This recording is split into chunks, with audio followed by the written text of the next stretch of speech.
Good morning. First thing I want to say again is thank you. Thank you very much. Without your support, we couldn't do what we do.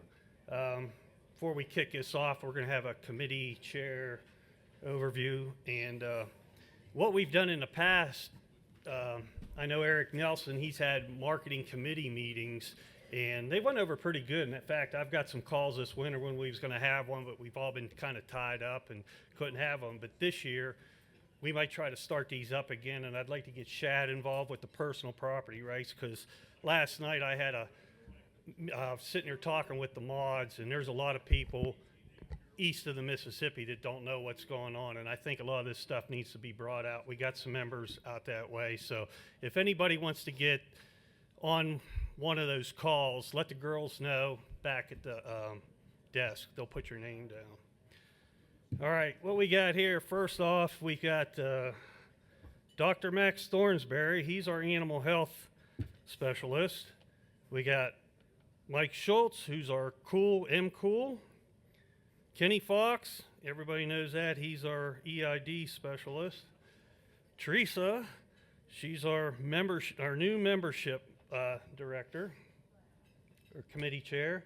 Vaughn Meyer, he's our Checkoff.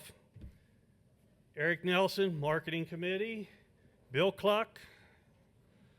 I don't know what to say about Bill.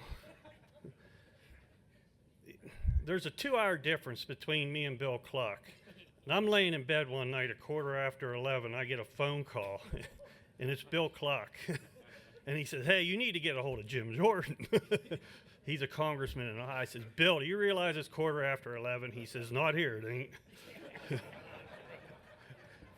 And then we got Shad Sullivan. He's our property rights guy, so I'm going to turn it over to these guys. Testing. Can you hear me?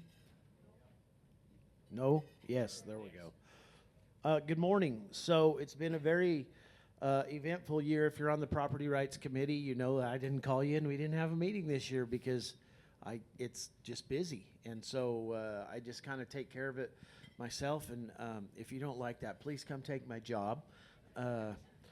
We will get together. It just got really crazy, especially with the mod case. I'm very grateful to Brett and Carrie and Eric Groper for pushing us to get involved with that. You know, I did not know the mods at all until this, and what we discovered is they were just ranchers, and the attacks that I've been preaching for a long time came home locally, and so we thought we needed to get in there and help them, and we really didn't help them much other than we were able to use social media to their advantage, and I'm hoping that at least got some attention by the Secretary to the Secretary of Agriculture, and that helped. With that, excuse me. With that being said, we have had a lot of calls as the mod case started, and we brought attention to it on other people with the same type of issue. Not all issues are the same, but we're trying to help as we can. And I'm just one man with limited knowledge and a ranch to run and a lot of talking to do. You know that. So we're doing our best. There are cases all over. I'm grateful to Jim Mundorf with Lonesome Lands. I'm grateful to Keely Cavello with America Unwon, Yanasa TV, AJ Richards. We're all working these issues together because, as you well know, they're all very, very much interwoven into production agriculture, and so we have to really keep those to the top. I believe the property rights issues are the most important, and so we have to keep them at the top, and so people, our consumers and our urban friends can understand, how it affects them. So I'll do better this year, Mary Tartar. I'll do my best. But we're fine. We're doing good. We're doing really good. And I appreciate everybody at RCAF and all your help. So thank you very much.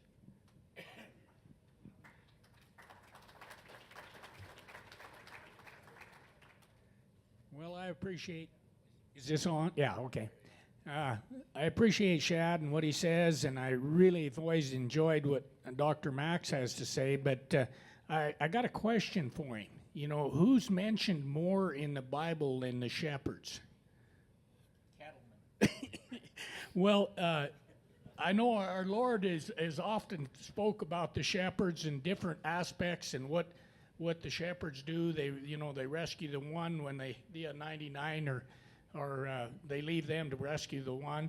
And Dr. Max was talking about to love thy enemy and this kind of thing, and I agree with that.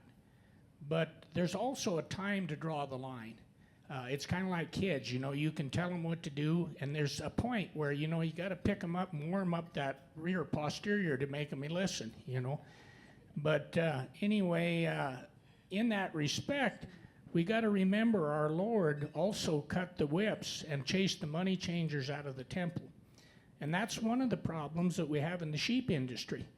The foreign rate of exchange on our monetary is killing us with Australia and some of these other countries. We need a quota and tariff system.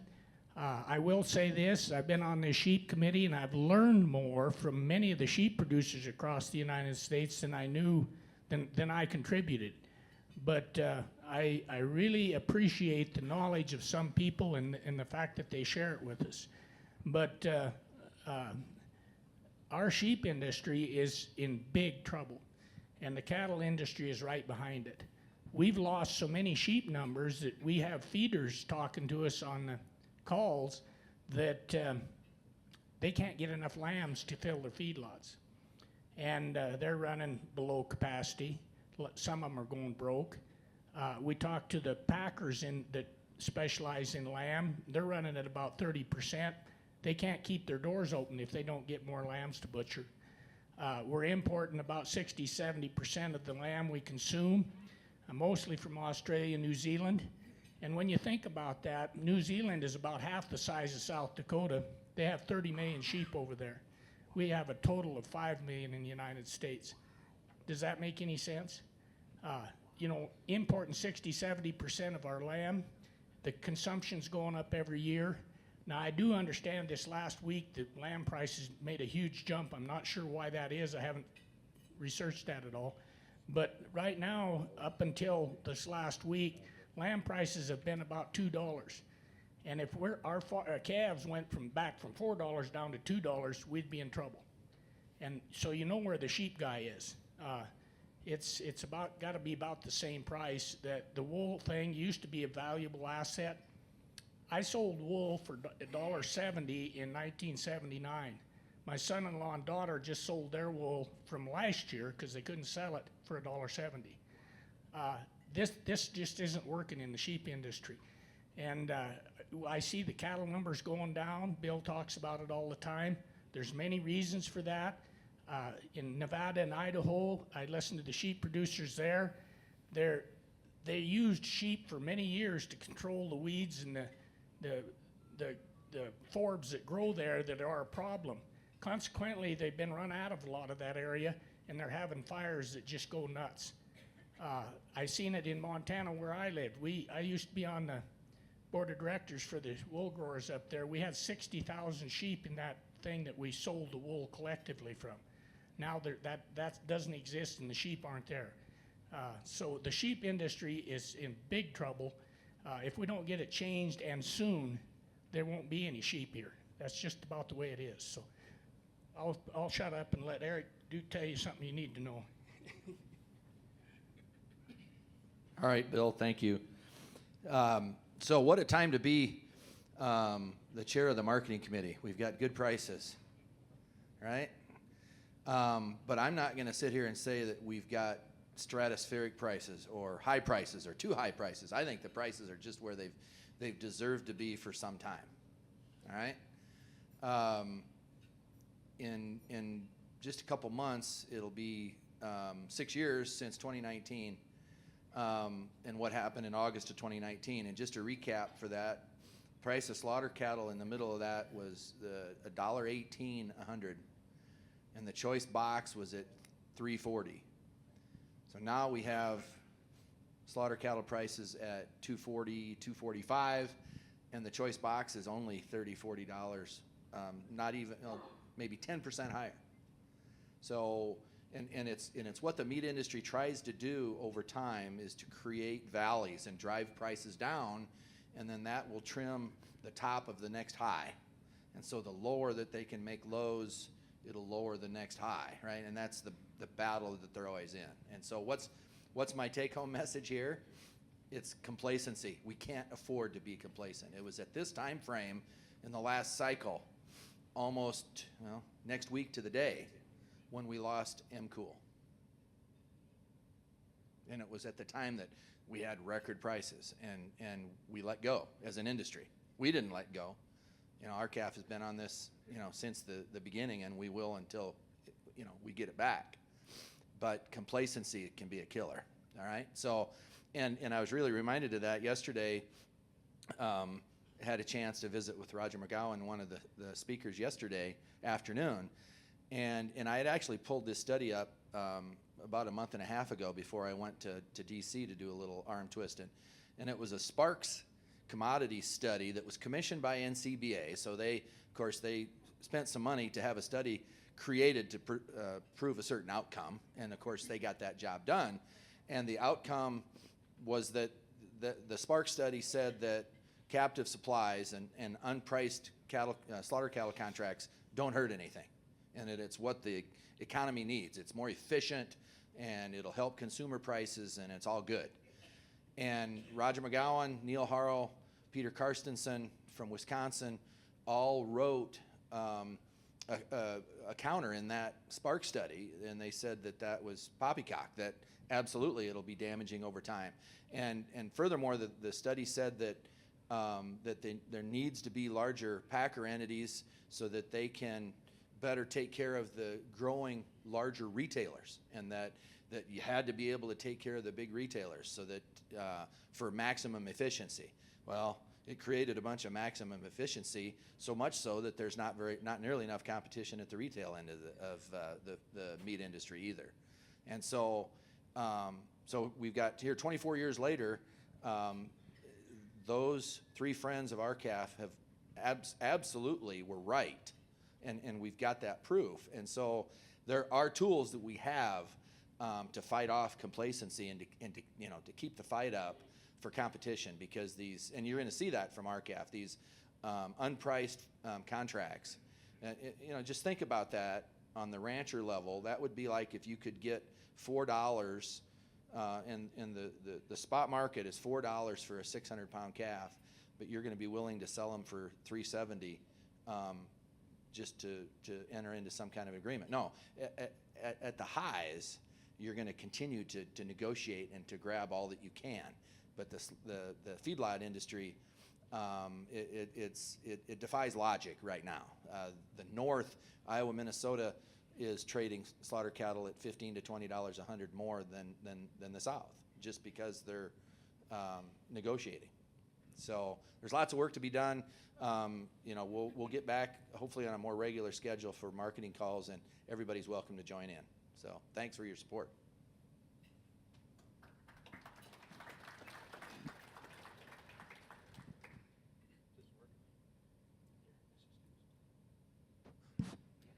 Okay, you hear me? I guess I can't say like Eric does here that it's been a great time to be the Checkoff committee chairman, but then that's been the story for the last 20 years, I guess. We just keep working on what we can do. And it's, we've got the attention. The only good thing that's come off, I guess, in the last 20-some years is we've got more and more organizations joining us. We've got over 68 organizations joining us, probably over 200,000 producers that are aware of what we're doing. I'm sorry if I didn't get this close enough. But anyway, there's just a lot of issues in there, and as Dave Maraskin spoke to us yesterday, he gave us some ideas and hope on, for the future on there. I just want to bring up a few of recover the figures of this year's authorization requests and why we're coming up with the policy change this afternoon that we'll be looking at. For one thing, NCBA, and I shouldn't do that. Let's just call them our largest contractor.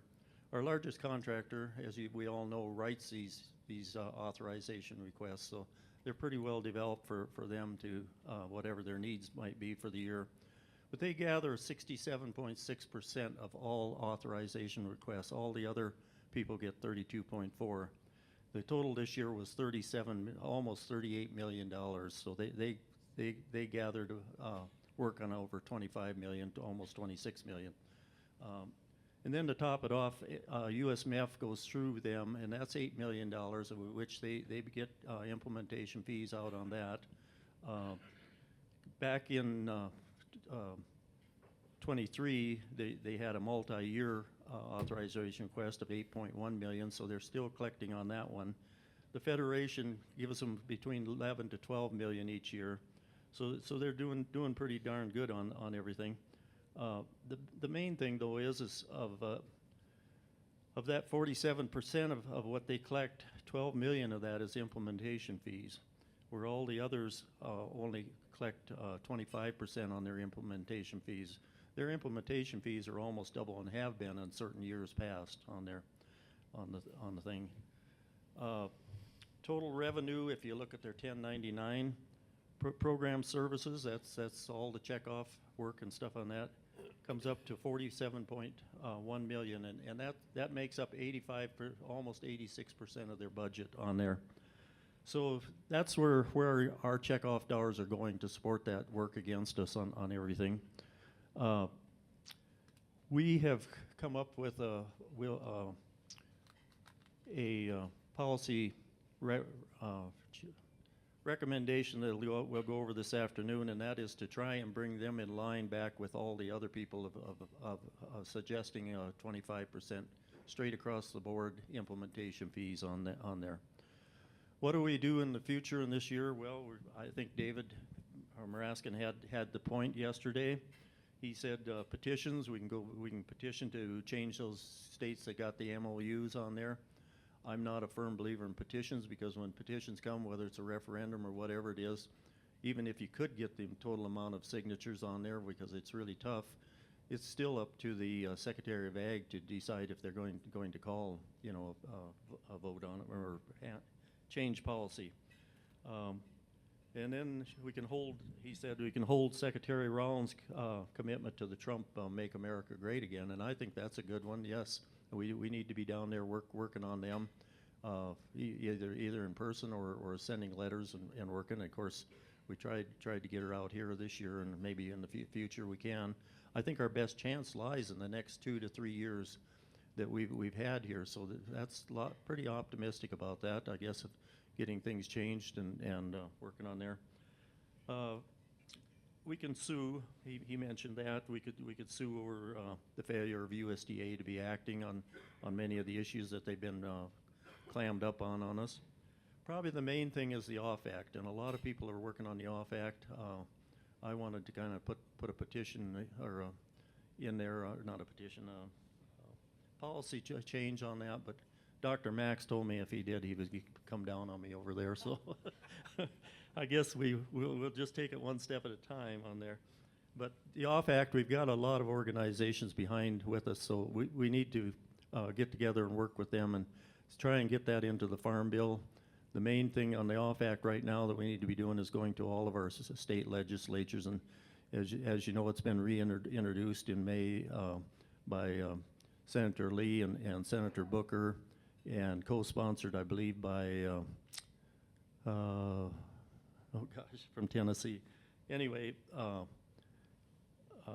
Warren is on there, and can't think of his name, from Tennessee. But anyway, we need to get a hold of our legislatures in each of our states and our senators, and get them on board on that and get to work on that. That's probably our best chance to getting something changed on there. Thank you.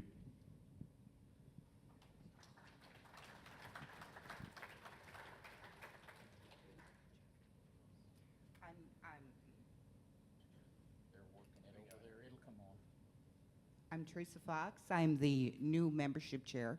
I got the position last year, roughly around October. We had a series of winter meetings throughout the states of North Dakota, South Dakota, and Nebraska, and we had some really good response. So here's the thing. I'm excited. Do you feel it? Do you kind of feel that undercurrent? Like, oh my gosh, this industry, we've got some backing now. People are starting to listen to us. We can feel that there is change coming. In our area, we have probably 24 young people that have come back into the industry. It's exciting. I feel it. I hope you guys feel it. But what we need is outreach. We need to reach out to our neighbors, to our friends, to our people in towns that aren't necessarily in agriculture, but maybe their grandpa was. Let's get them informed about what our issues are. Because what we are trying to do is, I'm going to use the buzzword, be sustainable. We want to be able to sustain ourselves on our lands. We want to be able to stay on our land. We want to bring back the younger generation on our lands. We want to make sure that they're the ones who are feeding us, feeding the world. But how do we do that? How do we do that? I want you guys out here to help me. Help us. What can we do for you to make our ranching and sheep industry or any kind of agricultural industry reliable and sustainable? What can we do for you? I am here, I'm open to any kind of ideas that you will bring to me. Do we need to have more meetings? Do we need to get more on social media? Do we need to have a podcast? Do we need to have a consumer a division? These things have all been brought to our attention, but we need some help. But like I said, I feel excited. I think we're starting to change. I can feel it. I hope you can feel it. And I hope this next year is really prosperous and fruitful. So that's all I've got. Thank you.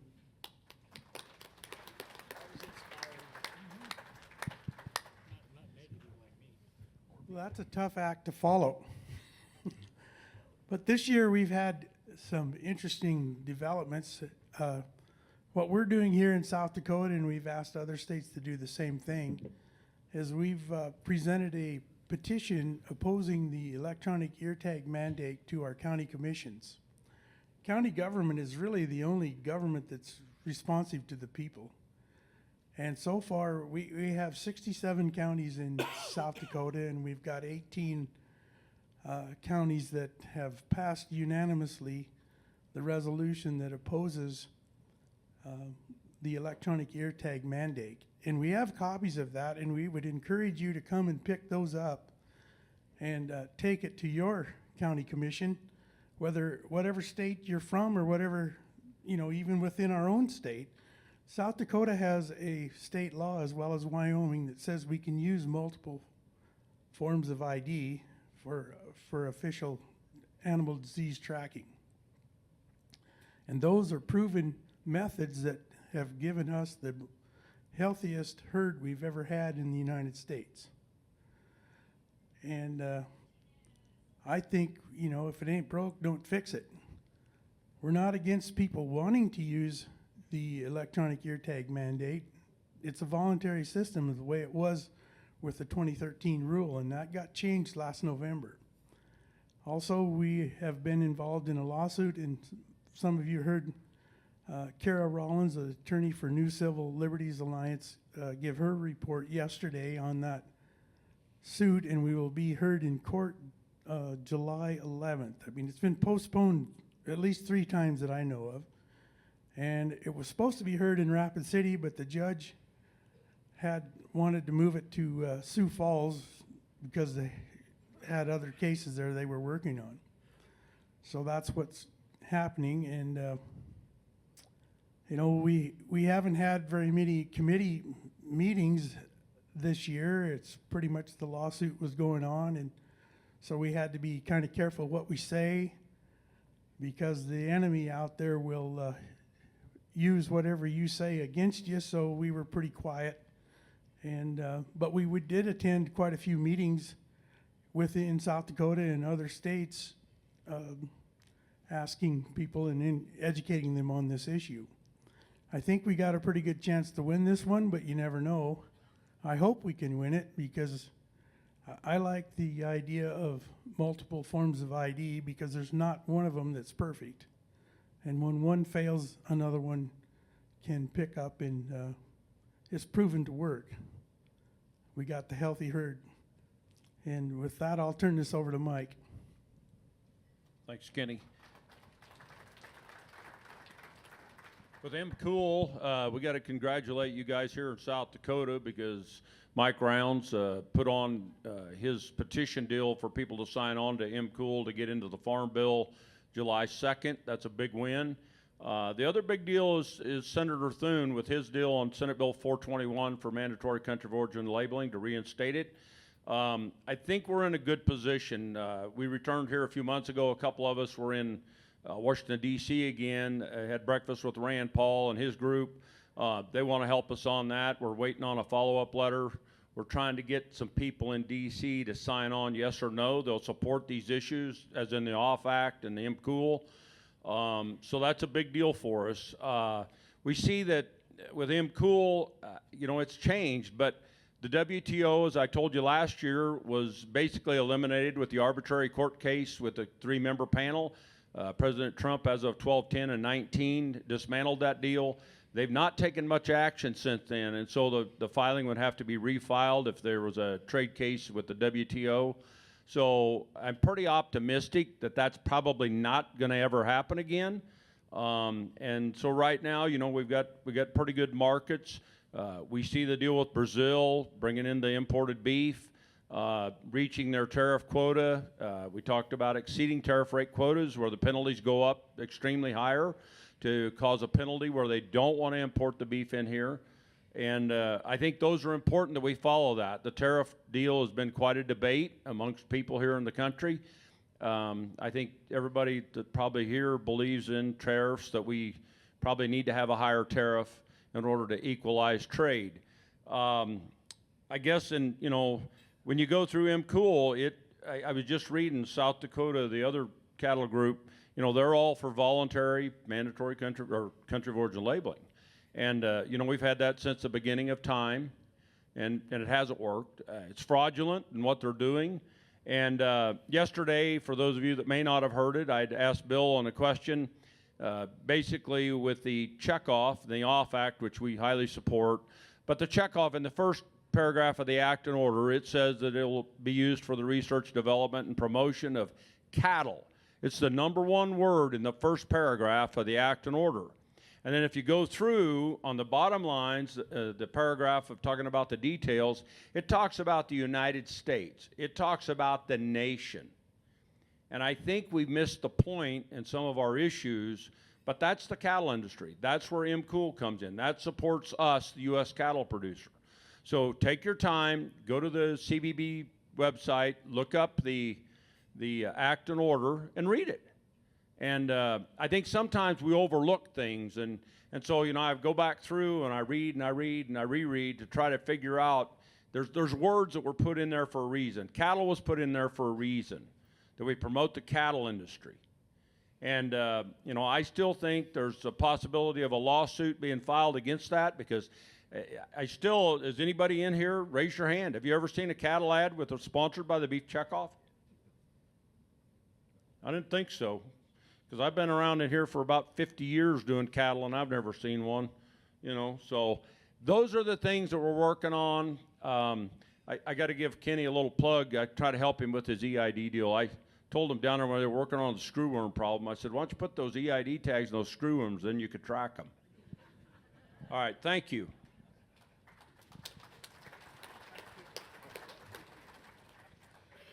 Well, I think the most pressing thing from the animal health side of it is the screwworm infestation that has come all the way up into Mexico. It is currently 700 miles south of the Texas border.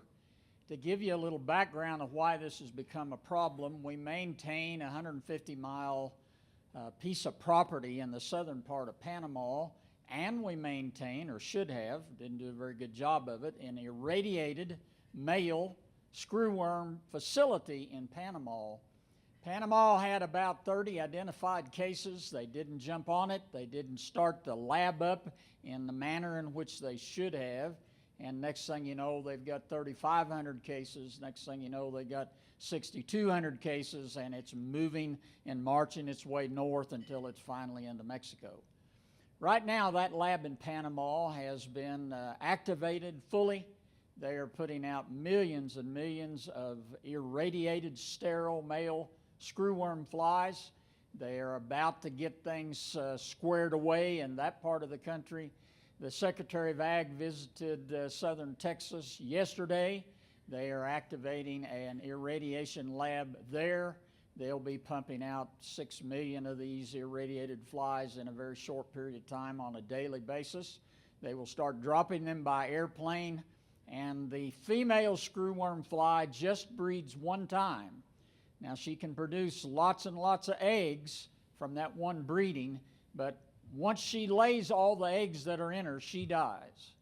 And so if the male fly is sterile, when he breeds with the female fly, she has sterile eggs, and over time, they think by the 1st of September they'll have a pretty good grasp on this. It's quite interesting. I am old enough to remember you went to the feed store and you bought a screwworm spray, because screwworms made their way north every year all the way into southern Missouri, Arkansas, Oklahoma. They were around, the first one identified in 1933, the first case, and we didn't get them eradicated until 1969. They are fairly easy to deal with once we get this irradiated program up and running. We did write a letter in support of feeding ivermectin to wildlife in a similar manner in what is utilized to control the northern movement of the Texas fever tick. But other than that, there's really not anything that we can do except wait and see how effective this irradiated fly program is going to be. It doesn't take long to get it up and running. These things breed like flies, and so it doesn't take us long to get a lot of irradiated male flies to start dropping. When we do, we'll push this thing back south. You know, screwworms are in all of South America. Did you know that? Every country in South America is infested with screwworms. It can get out of hand really, really fast, and the process is a very elaborate, very scientific, very complicated, but in reality, it has been very successful in eradicating this. I don't know if anyone here old enough to remember when Florida and southern Georgia, George, and almost all of Texas, Oklahoma, Arkansas, Louisiana, southern Missouri were infested with screwworms all through World War II, all through the 50s. And it wasn't until after we gained a pretty good understanding of nuclear physics that we were able to do this and control it. So that's what I have to report to you. We have been actively involved as a committee. Our things come to us and they want us to respond now. We don't even get a couple hours, and so we do.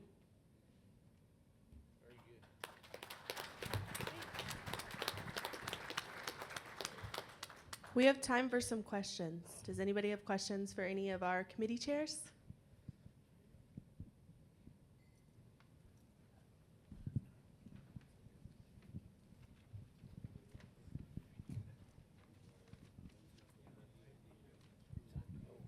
I guess I got a question for Vaughn.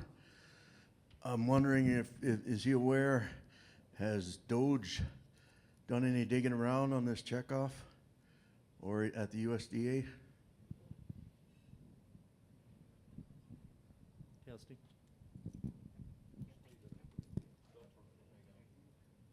Delayed here, I guess. I don't know of anything on Doge. I understood that, well, it went through about every department. When it got to USDA, we've never heard anything more, but it definitely was headed to, you know, to USDA. They sent it there, and I don't know, Dr. Max or Bill, have you heard anything? I guess I haven't. The only thing I'm aware of is that, Bill will have to correct me, the only thing I'm aware of, and I get a USDA report every day, is they have actively worked on the food stamp program. And they have an active plan to root out the fraud and misuse and all of that and what most people don't understand, I don't know how many people have ever been to USDA, but it's the largest agency in the government. It covers blocks up there. If you've ever been in that building, you can get lost in that thing. And about 75% of the entire budget of the USDA is food stamps. Kind of wrap your mind around that. All the things we're concerned about, all the things that we are involved in, APHIS, and they're a minuscule amount of the money that's spent at USDA. I got a question for Eric Nelson. My name is Rick Vanderway. You mentioned the Sparks Company. Is that the same accounting firm that worked for IVP back in the 90s when we went around and got petitions to bring the beef checkoff up to a referendum vote, and the Sparks Company threw out just enough signatures so that we didn't have that 10% or whatever we needed to bring it up to a vote? Is that the same Sparks Company that you were referring to? I have no idea for sure on that. Mike Calicrate might know for sure on that. You know, Sparks was a commodity research company, the one that I was referring to. So I don't know if they were involved in that or not, Rick. I'm not sure of.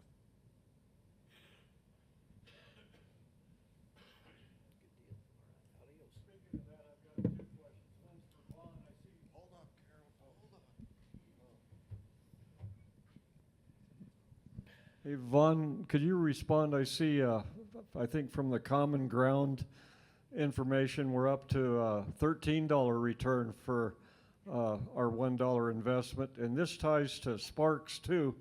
You could speak to how that Cornell professor manipulated that to get the 1 to 11, but can you respond to that?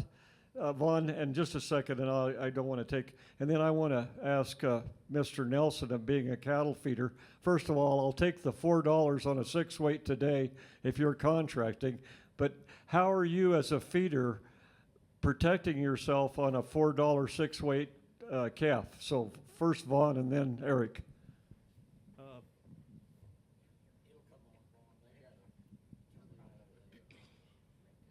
Okay, technology, that's not me. As far as that $13, yeah, our money's doing a good job against us there.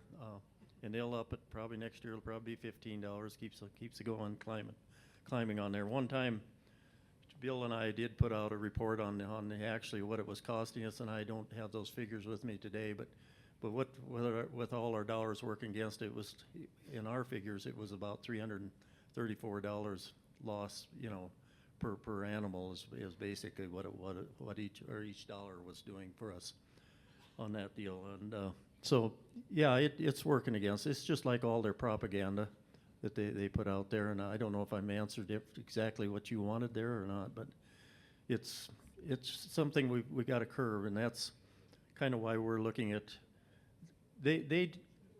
NCBA, or the largest contractors, I said I was going to call them. They develop all of these, you know, the girls and the men sit in the office, and they prorate their time to one side or the other side, that great firewall that's out there.